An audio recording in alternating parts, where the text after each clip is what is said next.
हम लोग तो इतना लंबा सफ़र करके बहुत थक गए थे, पर पता नहीं इसमें इतनी एनर्जी कहाँ से थी। रात को छोटू बेबी से मिलने के बाद में हमने नाइट वहीं एक रिलेटिव के वहाँ पर स्टे किया। उसके बाद में सुबह उठकर हम इसके घर के लिए निकल गए थे, मतलब कि कियांश की बुआ के घर के लिए। और इनके घर में और हॉस्पिटल में कम से कम 1 से 1.5 घंटे का डिस्टेंस है। तो रास्ता बिल्कुल क्लियर था, बिल्कुल खाली रोड था, आइट साइड हरियाली थी। बहुत अच्छा लग रहा था, क्योंकि शहर में जब भी निकलते हैं तो केवल ट्रैफिक मिलता और हॉर्न की आवाज़ आती, तो यहाँ पर शांति बहुत अच्छी लग रही थी, सिर्फ हवा की आवाज़ आ रही थी।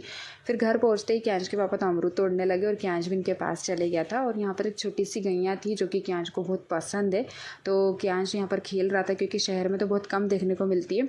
तो इसके पास खेल रहा था। कियांश के पापा भी यहाँ पर खड़े होकर इसे देख रहे थे, मस्ती कर रहा था। और यहाँ पर कियांश के 2 भाई खड़े हुए थे, ट्विंस बेबी है इसकी बुआ के लड़के, अभी छोटे, उनकी मम्मी हॉस्पिटल में, तो उन्हें अच्छा नहीं लग रहा था, मस्ती नहीं कर रहे थे। फिर कियांश के पापा यहाँ पर अमरूद तोड़ रहे थे, मैं तो खा रही थी। उसके बाद कियांश यहाँ पर ऐसे नहा रहा था जैसे अब इसे घर पर नहलाते ही नहीं है, इसे बहुत मज़ा आ रहा था।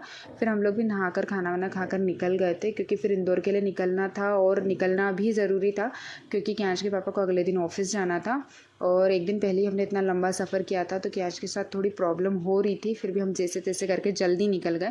फिर यहाँ पर हम नर्मदा घाट पर पहुँचे तो कियांश सो गया था, फिर इसे उठाकर पानी दिखाया, तो इसे बहुत मज़ा आ रहा था। मतलब जहाँ तक नज़रें जा रही थी केवल पानी की लहरें दिख रही थी, तो बहुत अच्छा लग रहा था। फिर इंदौर के लिए निकल गए थे, तो हम सुबह मतलब दोपहर में 1:30 बजे निकले थे और रात को 8:30 बजे पहुँचे, क्योंकि कियांश के साथ आते टाइम तो बहुत प्रॉब्लम फेस करनी पड़ी।